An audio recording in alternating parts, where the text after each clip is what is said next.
Well, folks, it is 2 in the morning, and I am about to hook this boat up to the truck, which can only mean one thing, and one thing only. I am about to have my heart broken by muskies once again. Let's go!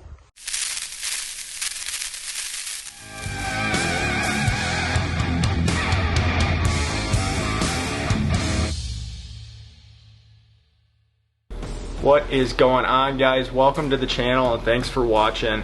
Muskie season kicked off a little over a week ago and it's been an absolute grind. I've spent a ton of time on new water, low density water, trying to put trophy fish in the boat early here in the season. I've contacted over 30 fish. I have personally hooked 5 of them and lost all 5 of them. Fortunately for me, the big pike have been keeping me entertained. I'll actually tack in a bonus pike catch at the end of this video of a pretty nice fish that I was able to hook about a week ago.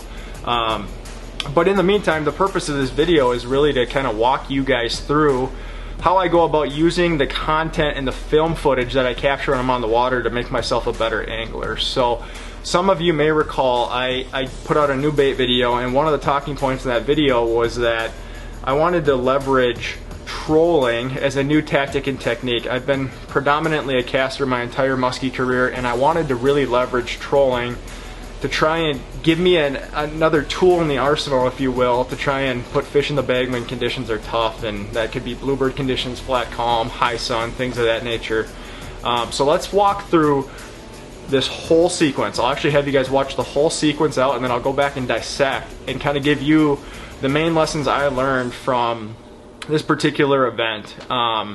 This fish actually took me completely by surprise. I was on one end of the lake and I needed to work back towards the other end, and I literally had the baits in the water for 5 minutes, if that, and all of a sudden the drag started screaming. So let's watch this through all the way, and then we'll go back in and we'll dissect it right now.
Okay, so the first lesson learned in all of this is that if you're going to do a different technique, you need to move the camera angles in the boat. That is a rookie mistake. Again, I was literally just planning on throwing the lines in, working some of the bugs out of kind of my trolling technique and setup in the boat, and just going from one end of the lake to the other. I wasn't prepared at all to have a fish hit the bait.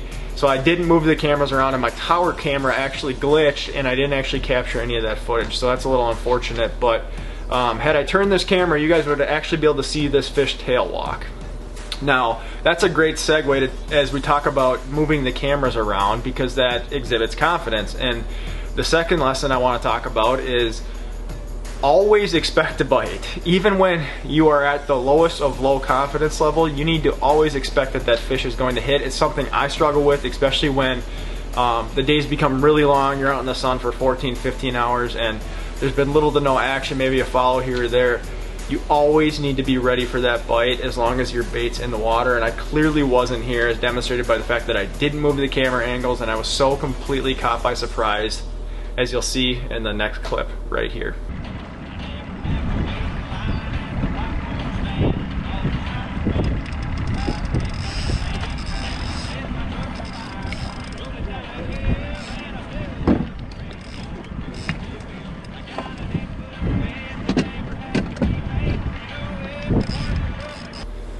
Okay, so there's 2 lessons that I take away from this next clip here, and it's really one big lesson, but it's 2 different pieces to the puzzle, right? And that overarching lesson is always have your equipment ready to go.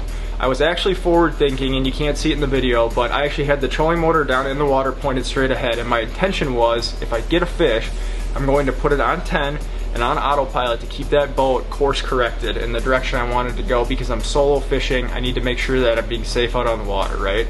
The other piece of this is having the net ready. As you can see in this footage, I'm clearly struggling with both of these. You can see the trolling motor remote hanging off my hip. I grab it with my hand at one point in time, but I never actually engaged the trolling motor, and I was trying to do too many things at once, again, because my confidence was low in the trolling technique, and I wasn't anticipating that bite, which ended up being a pretty painful lesson learned, as you'll see in this next clip right here.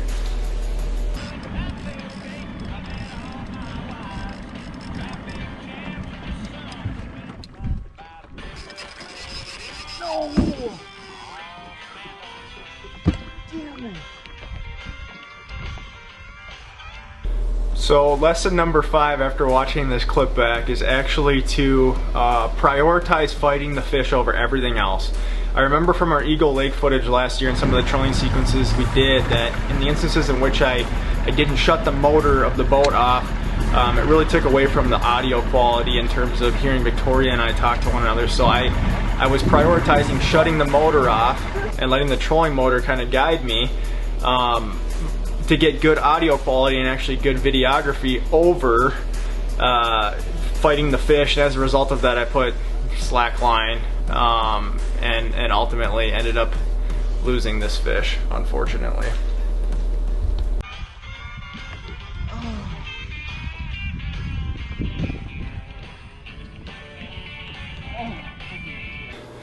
Okay, lesson number 6.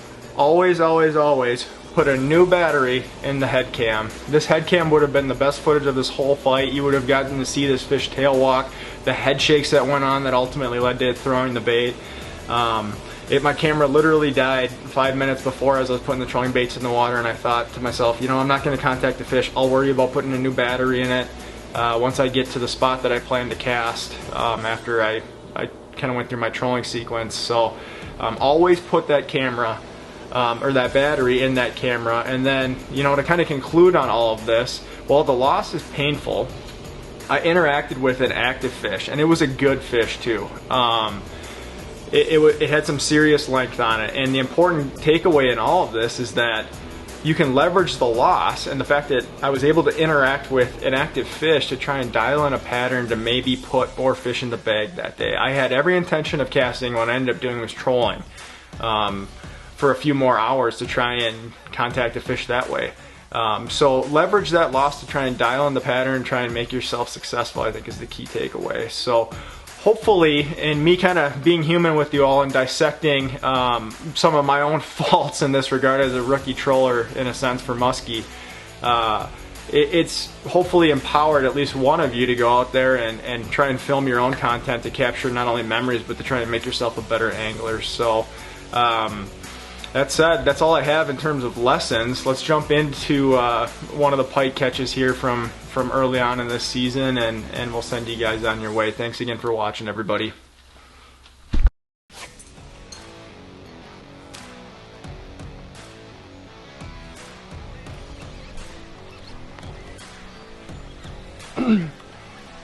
Got him.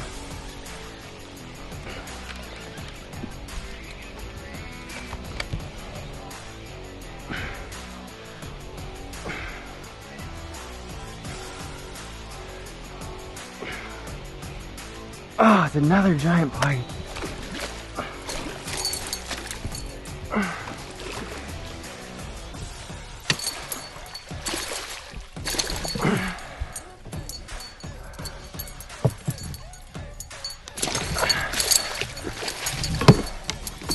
Another one.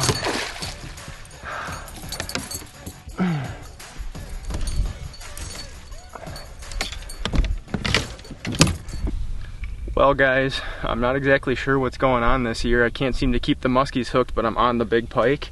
We got another big one in the net here. I'm gonna pull her out quick. We won't bump her or anything. She's probably mid to upper 30s, and we'll get her back on her way here for somebody else to catch.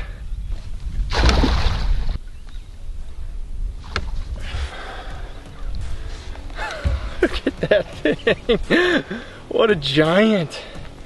Probably 36, 37, somewhere in there. Just a freaking slob. It's no muskie, but that's still fun. Holy cow. I am glad I came out today, snuck out here. All right, let's let this big girl go.